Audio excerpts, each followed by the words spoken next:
اللہ کے نام سے اس پروگرام کا آغاز کرتا ہوں جو بڑا مہربان اور رحم کرنے والا ہے۔ ساری تعریف اس پروردگار عالم کے لیے جو عالمین کا پالنے والا ہے۔ درود و سلام ہو حضرت محمد مصطفیٰ صلی اللہ علیہ وآلہ وسلم اور ان کی آل پر۔ عزیز ناظرین، میں ہوں ساجد رضوی۔ آپ تمام لوگ کیسے ہیں؟ امید کرتا ہوں کہ خیریت سے ہوں گے۔ ہمارا جتنا بھی عمل ہوتا ہے ناظرین، جتنا بھی کام ہوتا ہے، اور ہمیشہ آپ نے دیکھا ہوگا کہ اس بات پر ہم لوگ فوکس کرنے کی کوشش کرتے ہیں کہ ہماری جو نیت ہو وہ بہت پاک ہو، بہت خاص ہو، اور بہت اس میں کسی طرح کی ملاوٹ نہ پائی جائے، بالکل خالص ہو۔ لیکن یہ نیت بہت جلدی بدل بھی جاتی ہے جب کوئی پروگرام بڑی سطح پر کیا جاتا ہے اور بڑے دیکھا جائے تام جھام کے ساتھ کیا جاتا ہے، تو ہماری جو نیت ہوتی ہے اس میں کہیں نہ کہیں بدلاؤ آنے لگتا ہے۔ دیکھتے ہیں کہ لوگوں کی واہواہی لوٹنے کے چکر میں ہم کبھی کبھی بھول جاتے ہیں کہ یہ جو کام ہم کر رہے ہیں یہ پروردگار عالم کے لیے صرف اور صرف کر رہے ہیں۔ ایسے میں اپنی نیت کو پکڑ کر رکھنا، چیک کرتے رہنا کہ ہماری نیت خالص ہے یا نہیں ہے، یا کس طرح سے نیت ہمیں کرنا چاہیے۔ اس میں بہت سارے اتار چڑھاؤ بھی آ جاتے ہیں وقت کے حساب سے۔ تو آج کا جو پروگرام ہے گفتگو اسی حوالے سے کریں گے کہ نیت خاص، صاف اور پاک ہونا کیوں ضروری ہے۔ اس موضوع پر بات کرنے کے لیے آج چینل کے اسٹوڈیو میں موجود ہیں جو ہمارا ساتھ دیں گے عالی جناب مولانا جوہر عباس خان صاحب قبلہ۔ یہ سب سے پہلے ان سے ملاقات کرتے ہیں۔ السلام علیکم آغا۔ وعلیکم السلام ورحمۃ اللہ وبرکاتہ۔ کیسے ہیں آپ؟ خیریت سے ہیں؟ الحمدللہ۔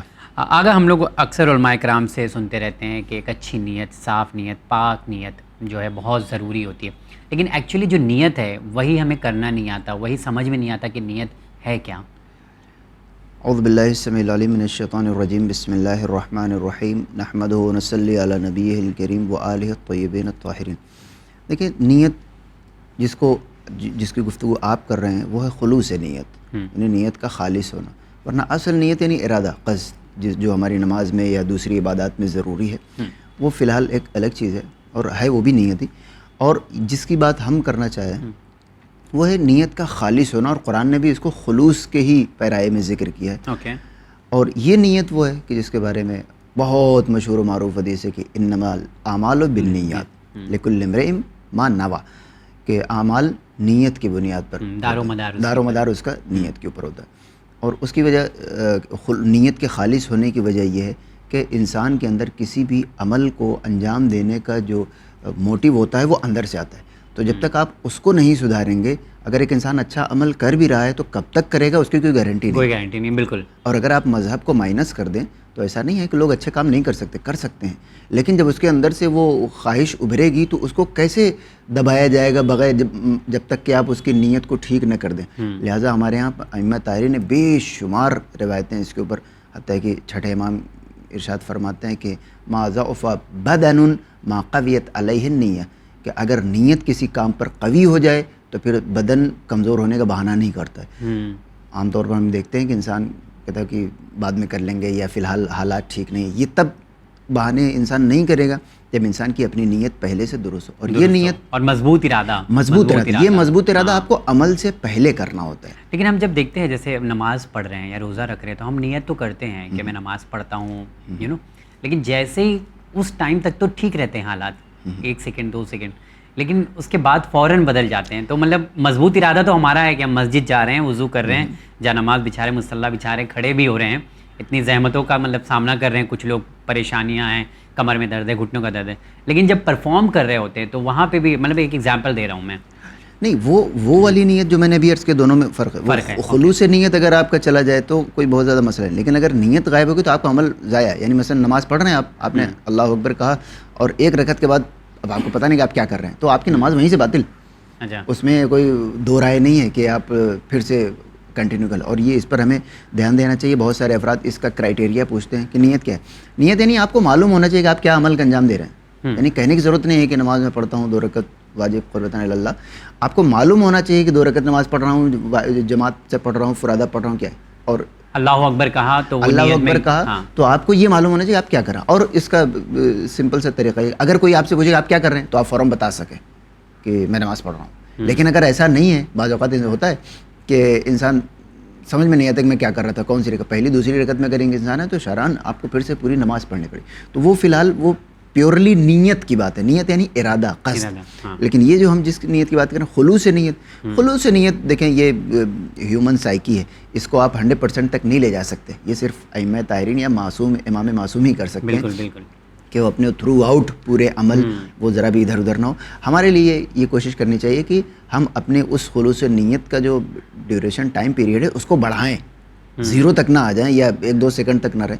یہ تب ہو سکتا ہے کہ جب ہم اس کو کنٹینیوسلی انجام دیتے رہیں. ایک بار خلوص نیت سے کوئی عمل انجام دینے پر وہ اثر اندر نہیں آتا ہے, لیکن جب انسان لگاتار اسی عمل کو انجام دیتا ہے, بطور مثال ہم اکثر مثال دیتے رہتے ہیں کہ ایک انسان جو فجر کی نماز کے لیے روز بطور مثال 5:30 بجے اٹھتا ہے, ایک دن اگر اس کو 6 بجے یا 7:30 بجے سورج کی ایک کرن چہرے پر آ جائے تو کتنا برا لگتا ہے اس کو. لیکن وہ انسان جو روز 10 بجے اٹھتا ہے وہ اگر 9:30 بجے اٹھے تو وہ خوش ہوتا ہے, کوئی دقت نہیں. تو سیم چیز ہے کہ اس نیت میں بھی ہمیں اس کی عادت ڈالنی پڑتی ہے, ایک دو اس کو مینٹین کرنا پڑتا ہے. کوئی ایسا نہیں ہے, مجھے ایسا لگتا ہے کہ ہر پرفارمنس جو بھی جتنا بھی ہے بہت مشکل ہوتا ہے پرفارم کرنا, مطلب ایکوریسی کے ساتھ. اسپیشلی اگر ہم کوئی دین کا کام کر رہے تو آپ اس میں دیکھیں گے شیطان تو ہمیں دکھتا نہیں ہے, لیکن وہ شیطاناہٹ ہمارے عمل میں کہیں نہ کہیں دکھ جاتی ہے. اس کی وجہ یہی ہے کہ ہمیں اس عمل سے پہلے عمل, مذہب کے علاوہ دنیا کی جتنے بھی لیجسلیشنس ہیں سب کے اندر یہی دقت ہے کہ وہ نیت کو ٹھیک نہیں کر سکتے. ٹھیک ہے, بطور مثال آپ مجھے سزا دکھا سکتے ہیں اور انعام دکھا سکتے ہیں کہ فلاں عمل کرنے پر مجھے سزا ملے گی اور اس عمل پر مجھے یہ جزا ملے گی, لیکن جو میں بیٹھ کے پلاننگ کر رہا ہوں اس کو آپ کیسے روک سکتے ہیں جب تک کہ جنت اور جہنم کا کنسیپٹ نہ آپ دے دیں. ٹھیک ہے, لہٰذا اسلام نے اس نیت کے اوپر, آپ خود دیکھیں کہ ہمارے یہاں جو جرم ہوتے ہیں جنتر منتر پہ کتنے مظاہرے ہوتے ہیں, اور لوگ مطلب پیورلی نکلتے ہیں خلوص نیت کے ساتھ اس کے خلاف آواز اٹھاتے ہیں, لیکن جرم کم نہیں ہوتا ہے. کیوں؟ کیونکہ جرم کو انجام دینے کا جو موٹیو ہے وہ انسان کے اندر سے آتا ہے. جب تک وہاں پر آپ کنٹرول نہیں بٹھائیں گے, اور انسانی کیپیسٹی میں یہ نہیں ہے, انسان زیادہ سے زیادہ ہم اور آپ اگر مذہب کو مائنس کر دیں تو کیا کر سکتے ہیں, صرف سزا اور جزا کا اعلان کر سکتے ہیں, لیکن انسان کے دل پر پہرا نہیں بیٹھ, دل پر پہرا یعنی نیت پر قابو وہی بٹھا سکتا ہے کہ جو انسان جس نے انسان کو خلق کیا ہو, یا کم از کم جس کے ہاتھوں میں جنت اور جہنم کا کنسیپٹ ہو. لہٰذا میں اپنے جو ایتھیسٹ دوست ہیں میں ان سے بعض اوقات کہتا ہوں کہ مان لیا مذہب بالکل گڑھی ہوئی چیز ہے, لیکن یہ جو پروویژن جنت اور جہنم کا ہے یہ دنیا کے کسی اور سسٹم میں نہیں. تو سب سے پہلی بات یہ ہے کہ انسان, اور ائمہ طاہرین علیہ الصلوۃ والسلام نے بھی اس کے اوپر زور دیا, حتیٰ یہ کہ اچھی نیت پر زور دیا ہے. یعنی اگر انسان نیت المؤمن خیر من عملہ, النیت الحسنۃ تدخل صاحبہا فی الجنہ, کہ ایک مومن کی نیت اس کے عمل سے بہتر ہے. یعنی بعض اوقات انسان عمل تو ایکسیڈنٹلی کر لیتا ہے, لیکن اگر نیت اس نے کر رکھی ہے اور عمل نہیں کیا ہے, اس کے باوجود اس کی وہ نیت اس کے بعض اعمال سے اچھی ہے اور اس پہ ثواب بھی ملتا ہے. میں نے سنا ہے کہ جب تک آپ برا کام نہ کریں, برے انجام نہ دیں برا کام کو, تب تک آپ کو گناہ نہیں پڑے گی. پر آپ نے اگر اچھے کام نہ بھی کیا ہو لیکن اس کی نیت آپ کی تھی تو آپ کو ثواب مل جائے گا. تو یہ ایک مطلب یہ رحمان کی ہی صفت میں سے ہے, خداوند عالم کا کرم ہے. اور چھٹے امام کی حدیث میں آپ نے فرمایا کہ مومن کی اچھی نیت اسے جنت میں داخل کر دے گی. تو اچھی نیت کے بعد آپ نے کچھ کیا تو نہیں, حتیٰ کہ خود قرآن مجید میں یا میدان کربلا میں آپ اس کو لے لیں, امام حسین صلی اللہ علیہ وسلم نے فرمایا کہ میں اپنا بار بیعت اٹھاتا ہوں, میں تم سے راضی ہوں.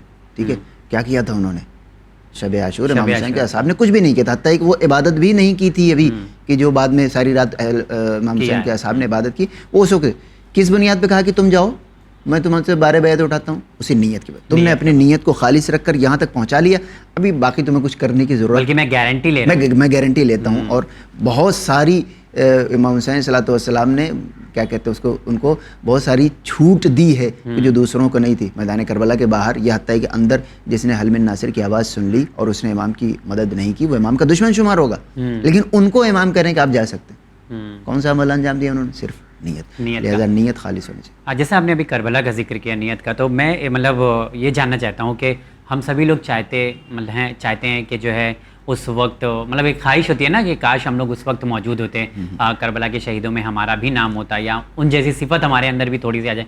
تو کیا یہ پاسبل ہے اپنی نیت کے ذریعے ہم کربلا کے شہیدوں کے ثواب میں جو ثواب انہیں ملتا ہے آج کے دور میں ہم لوگ شامل ہو سکتے ہیں اپنی نیت کے ذریعے؟ کیونکہ دیکھیں ہم پروگرام تو کر رہے ہیں, مجلس حسین کر رہے ہیں, لیکن ان کے ثواب میں, شہیدوں کے ثواب میں ہم شامل ہو سکتے ہیں؟ جی بے شک. یہ خود یہ جو یا لیتنا کنا معکم فنفوز معکم, یہ آپ کا اور ہمارا جملہ تو ہے نہیں, ہم کو تعلیم دیا گیا ہے ائمہ طاہرین کی طرف سے, اور اس کا مطلب اس کا کچھ اثر ہے, اور وہ اثر ایگزیکٹلی پن پوائنٹ یہ جو آپ نے ابھی عرض کیا, اسی بات کو جنگ جمل میں خطبہ نمبر 12 ہے نہج البلاغہ کا، اس میں تفصیل سے آپ پڑھ سکتے ہیں. ایک انسان نے کہا کہ مولا وددت لو ان اخی فلانا کان حاضرا، کہ مولا کاش میرا بھائی فلاں جو کہیں اور رہا ہوگا کہ وہ بھی ہمارے ساتھ ہوتا تو ہماری جو خدا نے ہمیں نصرت عطا کی ہے اس کو دیکھتا. تو مولا نے فرمایا کہ احوا اخی کا معنی، کہ کیا تمہارے اس بھائی کی نیت تھی کہ ہمارے ساتھ ہو؟ اس نے کہا کہ جی مولا. مولا نے فرمایا کہ صرف وہ نہیں، وہ تو ہمارے ساتھ شریک ہے، فقط شاہدنا، تو اس نے ہمارے ساتھ ہمیں دیکھا اور ہمارے ساتھ ہمارے اس مارکے میں شریک ہے. حتیٰ یہ کہ وہ افراد جو اسلاب الرجال اور ارحام النساء کی لفظ مولا نے استعمال کی، ابھی وہ افراد کے جو لوگ مردوں کے صلبوں میں ہیں یا عورتوں کے رحم میں ہیں، ابھی اس دنیا میں نہیں آئے ہیں، وہ لوگ بھی اگر ان کی نیت ہے کہ وہ ہمارے ساتھ اس مارکے میں شریک ہوں تو وہ بھی شامل. تو اگر مولا کائنات جنگ جمل کے لیے کہہ رہے ہیں تو اس کے بعد کے مارکوں میں بھی اگر ایک انسان کی نیت خالص ہے تو وہ اصحاب امام حسین صلی اللہ علیہ وسلم کے ساتھ شمار ہوگا. بڑی انٹرسٹنگ چیز ہے. پیغمبر اسلام نے فرمایا کہ اللہ و ممات علی حب آل محمد ماتا شہیدہ، جو محمد آل محمد کی محبت دل میں لے کر مر جائے وہ شہید ہے. جبکہ اس میں کیا ہے، ایک محبت ایک عام انسان کو آپ نہیں سمجھا سکتے جب تک آپ یہ نیت والا کنسیپٹ اس کو نہ سمجھا دیں. شہید کس کو کہا جاتا ہے؟ عورت اگر دوران ولادت شہید ہو جائے، انتقال ہو جائے، شہید ہے. علم دین علم حاصل کرنے والا اگر مر جائے تو شہید ہے. رزق حلال کمانے والا، اس کی تو زندگی بھی القاد اللیالی کالمجاہد فی سبیل اللہ، اس کی زندگی بھی مجاہد والی ہے، موت بھی مجاہد والی، جو حلال کا رزق کماتا ہے. دیوار کے نیچے دب کر کوئی مر جائے اس کو شہید کہا گیا روایتوں میں، یا جس کو ڈاکو راستے میں گھیر کر قتل کر دیں اس کو شہید. تو یہ 6 شہداء میں جو روایت میں شہداء، قرآن والا تو ایک ہے، ان 6 شہداء میں ایک یہی محبت اہل بیت لے کر مرنے والا ہے جس میں کوئی تکلیف نہیں ہے.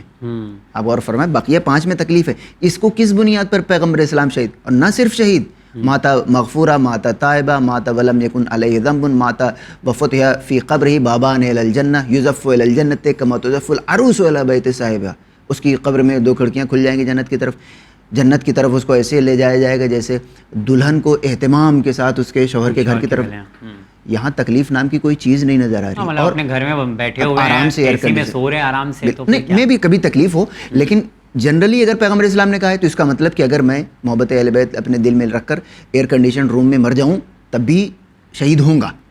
اگر محبت اہل بیت ہے، ٹھیک ہے، کیونکہ پیغمبر اسلام نے تکلیف کا نام تو لیا نہیں. کیا یہ محبت سے ویسا رکھ کے اور نیت ہمارے دل میں ہے؟ ایگزیکٹلی میں وہی عرض کر رہا تھا کہ اب اگر یہ نیت ہے کہ میدان کربلا آج سج جائے یا میدان جمل یا میدان بدر و احد آج سج جائے تو ہم اپنا گلا اپنے وقت کے رہبر اور امام معصوم کے قدموں پر قربان کر دیں گے.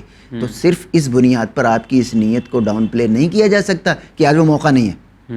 لہٰذا جب تک آپ کے دل میں وہ ارادہ ہے، صرف تلوار نہیں ہے، گلا کٹنے کا ارادہ پورا ہے، تو جس طریقے سے جنگ بدر میں مولا کائنات شہید نہ ہونے کے باوجود شہید ہونے والوں سے اوپر تھے، میدان کربلا میں اصحاب امام حسین صلی اللہ علیہ وسلم کچھ نہ کرنے کے باوجود باقی لوگوں سے اوپر تھے، اسی طریقے سے اگر آپ کی پیور نیت ہے، خالص نیت ہے کہ ہم امام کے قدموں میں اپنی جان کو نچھاور کر دیں گے، تو جنگ جمل میں جو مولا نے فرمایا تھا کہ اسلاب رجال اور ارحام النساء کے افراد بھی ہمارے ساتھ اس مارکے میں شریک ہیں اگر ان کی نیت. آپ نے فرمایا تھا احوا نفسک احوا اخیک، مولا نے فرمایا تھا کہ تیرے بھائی نے یہ خواہش کی تھی. تو اگر ہماری نیت خالص ہے تو ہم کربلا کے شہیدوں میں کے ثواب میں شریک ہو سکتے ہیں. البتہ کہنے کی حد تک تو ٹھیک ہے، اس کی علامتیں ہمارے اعمال میں ظاہر ہوں. کربلا میں کیا تھا؟ آپ کو سب کچھ قربان کرنا. جناب جابر کا بھی میں نے کچھ سنا تھا ایسا واقعہ کہ جب وہ زیارت پہ گئے جی انہوں نے کہا کہ جو ہے کہ میں آپ کے شہیدوں میں مطلب ایگزیکٹلی ان کے ساتھ ہوں، یا ایسا کچھ سلام پڑھا تھا، کچھ مجھے ایگزیکٹلی یاد نہیں پر میں نے کہیں سنا تھا. جناب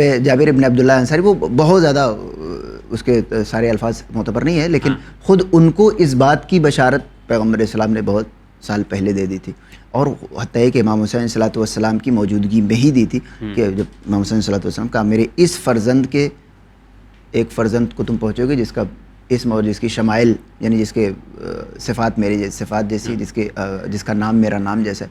تو پیغمبر اسلام نے کس بنیاد پر کہا تھا؟ جناب جابر ابن عبداللہ یعنی تقریباً 100 سال کے بعد 100 سال پہلے ان کو یہ بشارت دی تھی. کس بنیاد پر؟ ابھی تو ان کے اعمال کچھ بھی ظاہر نہیں، صرف نیت کی بنیاد پر.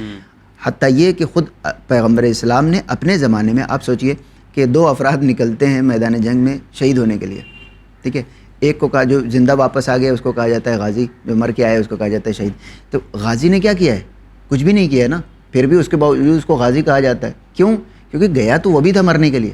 اب اپنا گلا اپنے ہاتھ سے تو نہیں کاٹ سکتا وہ, تو صرف اس لیے کہ اس کے مقابل والے دشمن کی تلوار کام نہیں کر سکی, اس کی نیت کو ڈاؤن گریڈ نہیں کیا جا سکتا. بالکل بالکل. اور فرما رہے گیا تو وہ ارادہ تو اس کا بھی تھا, ارادہ تو اس کا بھی تھا. اس لیے جب خداوند عالم نے, پیغمبر اسلام نے, مولا کائنات نے, امام حسین صلی اللہ علیہ وسلم نے خالص نیت والوں کو پراپر ان کا ریوارڈ دیا ہے, تو آج کے زمانے میں بیٹھ کر اگر ہم خالص نیت کے ساتھ ہوں. البتہ میں جو عرض کر رہا تھا بیچ میں بات رہ گئی کہ کربلا میں سب کچھ قربان کرنا تھا نا, تو اگر آپ سب کچھ قربان کرنے کے ارادے سے بیٹھے ہیں تو ایسا تو ممکن نہیں ہے کہ آپ سب کچھ قربان کر سکتے ہیں لیکن صبح کی نیند قربان نہیں کر سکتے. سب کچھ قربان کر سکتے ہیں لیکن صلہ رحم نہیں کر سکتے, تو یہ تو ماننے والی بات نہیں. لہٰذا یہ ساری باتیں ہمیں اس بات کی طرف انڈیکیٹ کرتی ہیں کہ ہم کل کو وقت پڑ جائے تو قربان کر پائیں گے بھی کہ نہیں کر پائیں گے. ایکچولی یہی ہو رہا ہے. اگر ایسا ہے کہ ہم قربان کر لیں گے تو نو ڈاؤٹ ہماری یہ نیت شریک میں شامل ہے, پر اس لیول کا ہونا چاہیے. ایسا نہیں کہ کچھ ہم کام کریں کچھ ہم نہیں کریں. جو ہمیں پسند ہوتا ہے, کمفرٹیبل ہوتا ہے وہ ہم کر لیتے ہیں, جو ہم انکمفرٹیبل ہے وہ ہم نہیں کرتے ہیں. اچھا, جیسے نیت کے اوپر بہت سارے واقعات ملتے ہیں اور آپ نے بھی ابھی کئی بتایا ہے, تو نیت کو پاک کرنے کا یا مطلب اس طرح کے کوئی واقعے ہمیں تاریخ میں ملتے ہیں کہ کسی شخص نے نیت کیا تھا اور وہ مطلب اس طرح کی چیزیں؟ اس نیت کے حوالے سے ایک تو میں نے ابھی عرض کیا کہ امام علی علیہ الصلوۃ والسلام کے ساتھ اس نے یہ نیت کی تھی. اور دوسرے, آج کے زمانے میں ہر وہ انسان, حتیٰ کہ آج یعنی یہ جو آپ کو ایک کاش میدان کربلا والوں ہم آپ کے پاس ہوتے تو ہم پہنچ جاتے. تو ایک تو یہ ہے نیت کا سب سے بڑا پروف. اور ائمہ طاہرین علیہ السلام کے زمانے میں بہت سارے افراد ہیں, حتیٰ کہ خود علی ابن یقطین کو آپ کو پتہ ہے ان کو مولا نے خود فرمایا کہ تم جاؤ بادشاہ کے دربار میں, ساتویں امام نے, کہ اس دربار میں جا کر ایک پوسٹ حاصل کر لو اور اس کے بعد ہمارے اور ہمارے شیعوں کے لیے ان کی جان بچانے کا سبب بنو. علی ابن یقطین, اب بتائیے کس بنیاد پر وہ وہاں پر بادشاہ کے دربار میں ان کو اجازت دی گئی. دوسروں کو مولا نے فرمایا کہ بادشاہ کے دربار تو چھوڑو, بادشاہ کے درزی کو سوئی اور دھاگا نہیں بیچ سکتے, وہ بھی ظلم میں شرکت ہے. تو علی ابن یقطین کو کس بنیاد پر بھیجا گیا؟ صرف ان کی نیت پہ بھروسہ کر کے, ورنہ ان کے عمل میں کچھ بھی ایسا نہیں تھا. یعنی جو ایز اٹ از عمل تھا بادشاہ کے دربار کو جوائن کر لینا, یہ عمل تو ہمیشہ سے معصومین نے اس کے خلاف گفتگو کی ہے, لیکن اس کے باوجود ان کو کہا کہ آپ جا سکتے ہیں. کون سے امام نے؟ ساتویں امام. ساتویں امام نے. حتیٰ کہ اسی ساتویں امام کے ہی زمانے میں ایک اور صحابی تھے, صفوان بن مہران جمال, جن کو صفوان جمال کہتے ہیں. وہ اپنا اونٹ رینٹ آؤٹ کرتے تھے. آپ نے فرمایا کہ تم سنے, میں نے سنا ہے کہ تم بادشاہ کو اونٹ اپنا کرائے پہ دیتے ہو. تو وہ تو سمجھ گئے کہ مولا کی پوچھ رہے. تو مولا نے کہا کہ انہوں نے کہا کہ مولا جی میں دیتا ہوں لیکن صرف حج کرنے کے لیے دیتا ہوں اور کسی کام سے نہیں دیتا ہوں. مولا نے فرمایا کہ کیا جب تک وہ واپس نہیں آ جاتا تم اس کی زندگی کے طلبگار رہتے ہو کہ نہیں؟ مولا ٹھیک ہے, واپس نہیں آئے گا تو پیسہ کیسے دے گا, لہٰذا رہتا تو ہوں. مولا نے فرمایا جو ظالم کی زندگی کا خواہش مند ہے وہ اسی جیسا ہے اور جو اس کے جیسا ہے وہ جہنمی ہے. تو ایک بھلے سے کیوں نہ وہ حج کے لیے جا رہا, چاہے وہ حج کے لیے کیوں نہ جا رہا ہو, تو کہاں وہ چیز اور کہاں علی ابن یقطین کو مولا کہہ رہے ہیں کہ تم جاؤ بادشاہ کے دربار میں ایک پوسٹ حاصل کر لو. کس بنیاد پہ؟ صرف اس کی نیت خالص کی بنیاد پر کہ آئندہ یہ بیچارہ کر لے جائے گا. تو اگر ہمارے اعمال خالص ہو, ہماری نیت خالص ہو, تو ہمارے اعمال پر ائمہ طاہرین کاؤنٹ کرتے ہیں. اچھا, ایک آخری سوال پیغام کے طور پہ چاہوں گا کہ اچھی نیت کا مطلب ہمارے جسم پر, ہماری سوچ پر کیا اثر ہوتا ہے, یعنی اس کا کیا فائدہ ہوتا ہے؟ کہ نارملی آج آپ ماحول دیکھیں, بہت کم لوگ ہیں, 100 میں سے شاید اکا دکا آپ کو ایسے مل جائیں گے جو آپ کو پازیٹیوٹی دیں گے, اچھی سوچ کی طرف آپ لے جائیں گے, ورنہ زیادہ تر لوگ آپ کو جو ہے اکسانے کا کام کریں گے, بھڑکانے کا کام کریں گے. تو ایک اچھی نیت مطلب کیا فائدہ پہنچائے گی انسان کو؟ ایک اچھی نیت میں نے عرض کیا کہ آپ کو جنت میں لے جا سکتی ہے, اور ایک اچھی نیت آپ کو ایک اچھے عمل کی طرف لے جاتی ہے. بعض اوقات آپ چاہتے ہیں کہ آپ اچھے اعمال انجام دیں, لیکن آپ کو یہ نہیں پتہ ہے کہ اچھے اعمال کی شروعات نیت سے ہوتی ہے. یعنی خود آپ سوچیں, بہت سارے کام آپ اپنی زندگی میں, ہم اپنی زندگی میں جانتے ہیں, کم از کم ہمیں اپنا تجربہ ہے, بہت سارے کام لگتا ہے کہ کر سکتے تھے اگر ایک ہفتہ پہلے سوچا ہوتا ہے اس کے بارے میں. ٹھیک ہے, کاش 10 دن پہلے اگر ہم نے اس کے بارے میں سوچ لیا ہوتا تو آج ہی ہم یہ کام کر رہے ہوتے. لہٰذا ایک اچھا کام, ایک اچھی نیت, سب سے بڑا فائدہ اس کا یہ ہے کہ وہ انسان کو, وہ روایتوں والے فائدے چھوڑ دیجئے, جنت ہو جانا, کہ اصل فائدہ یہ کہ انسان کی ایک اچھی نیت اسے ایک اچھے عمل کی طرف لے جاتی ہے, اور ایک عمل کی شروعات دراصل نیت سے ہوتی ہے. لہٰذا آج کے زمانے میں ہمیں, اگر ہم مان لیجیے نہیں بھی کر سکتے ہیں, تو کم از کم اس چیز کو سوچ کر تو رکھیں. جیسے اہل بیت کے اشاروں پر اپنی جان قربان کرنا, صرف سوچ کر رکھنے پر ہی تو آپ کو اپنے گھر میں بیٹھ کر مرنے پر شہادت کا درجہ مل رہا ہے. تو اسی طریقے سے ہمیں ممکن ہے ہم وہ کام نہ کر سکیں, ممکن ہے وقت آئے تو کچھ مسائل آ جائیں, لیکن کم سے کم اچھا سوچا تو جا سکتا ہے. اور اچھا سوچنے کا ایک جو بیسک نتیجہ ہے وہ ہے چہرے کی نورانیت. انسان کے چہرے پر وہ جو کلیئرٹی ہوتی ہے نا وہ انسان کے چہرے پر نظر آ جاتی ہے. لہٰذا سب سے بڑھ کر وہ جو انسان کسی غلط کام میں یا کسی بھی نگیٹیو ایکٹیویٹی کے بارے میں سوچتا رہتا ہے, آپ اس کا چہرہ دیکھیں, وہ اسی میں الجھا ہوا رہتا ہے. لیکن ایک اچھا سوچنے والا انسان, ہم نے یہ دیکھا ہے کہ بعض اوقات اس کے چہرے کا نور بتا رہا ہوتا ہے کہ انسان دماغ میں کچھ اچھا اس کے چل رہا ہے. لہٰذا ائمہ طاہرین علیہ الصلوۃ والسلام نے اگر ہم سے کہا ہے تو باقی بات ختم ہو گئی. یعنی اب آگے ہمیں بحث کرنے کی ضرورت نہیں. تو انشاءاللہ امید کرتے ہیں کہ ہماری اچھی نیتیں ہمیں اچھے کام. اگر ایک سوال جانے سے پہلے بہت چھوٹا سا میں چاہوں گا کہ اس کا آپ جواب دیں کہ ہم لوگ مطلب آج ایک کام کرتے ہیں پھر نیت کرتے ہیں کہ آئندہ وہ کام نہیں کریں گے. ہم سب مطلب اسپیشلی میں اپنے اوپر رکھ کے سوال کروں تو میں پھر ارادہ کرتا ہوں, نیت کرتا ہوں کہ اب نہیں ہوگا, لیکن واپس سے وہ کام اگر ہو جاتا ہے پھر نیت کرتا ہوں, پھر توبہ کرتا ہوں, پھر نیت کرتا ہوں. تو یہ جو ریپیٹیشن دکھ رہا ہے یہ مطلب کیسا روکا جائے؟ اس کا کوئی مسئلہ نہیں. حدیث میں ارشاد ہوتا ہے ان اللہ یحب الشاب التائب, خداوند عالم جوان توبہ کرنے والے پسند کرتے ہیں, کیونکہ وہ بار بار توبہ کرتا رہتا ہے. اور توبہ اور انابہ میں فرق یہی ہے کہ انابہ یعنی بار بار ایک انسان ایک ہی طرف جائے, توبہ یعنی ایک بار. تو دراصل یہ گناہوں سے بار بار توبہ کرنا خود ایک انسان کے اچھے ہونے کی علامت ہے.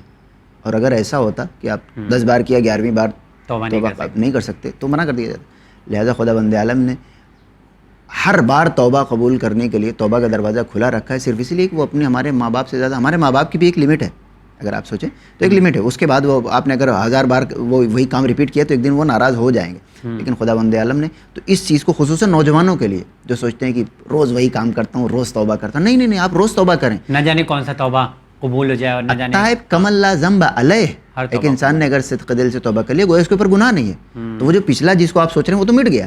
یعنی آج اگر آپ بطور مثال, اللہ نہ کرے اگر آپ نے کل کوئی خلاف شریعت کام کیا اور آج توبہ کرنا چاہتے تو آپ کو بس کل کی توبہ کرنی نا, پچھلا والا تو آلریڈی ڈیلیٹڈ ہے. تو کبھی بھی توبہ میں تاخیر نہیں کرنا چاہیے, فوراً توبہ کرنی چاہیے. فوراً توبہ کرنا چاہیے. اور اس سے ایسا کبھی سوچنا نہیں چاہیے کہ کیا پتہ اللہ تعالیٰ اللہ رحمان اور رحیم ہے اور بے شک معاف کرنے والا, ہر توبہ کی گناہوں کو معاف کرنے والا, ہر گناہوں کی توبہ جو اگر ہم کرتے ہیں وہ معاف کرنے والا ہے. آگا بہت بہت شکریہ. انشاءاللہ اگلے ایپیسوڈ میں پھر آپ سے ملاقات کریں گے. تو جی ہاں ناظرین, آج کا ایپیسوڈ خاص کر ہم لوگوں نے نیت کے حوالے سے گفتگو کیا. اور نیت ایک ایسی چیز ہے جیسا کہ آگا نے بتایا کہ سارے اعمال جو ہمارے ہیں اس کا دار و مدار نیت پر ہی ہے. اگر ہماری نیت پاک ہوتی ہے, صاف ہوتی ہے, خالص ہوتی ہے, خلوص نیت میں پایا جاتا ہے تو بے شک اللہ تعالیٰ اس عمل کی جزا دینے والا ہے. اور اس کی جگہ جو ایوارڈ دیا جائے گا شاید ہم اس دنیا میں اسے آپ سوچ بھی نہیں سکتے. اور نیت کے بارے میں کافی کچھ کہا جاتا ہے, سنا جاتا ہے مجلسوں میں بھی اکثر. تو نیت کو پکڑ کے رکھنا اور خاص رکھنا ایک پریکٹیکل کام کہا جا سکتا ہے, کوئی ایسا 1-2 دن کا کام نہیں ہے. انشاءاللہ امید کریں گے کہ ہم لوگ اس پر عمل کرنے کی کوشش کریں گے. دیکھتے رہیے چینل میں. بہت بہت شکریہ ناظرین.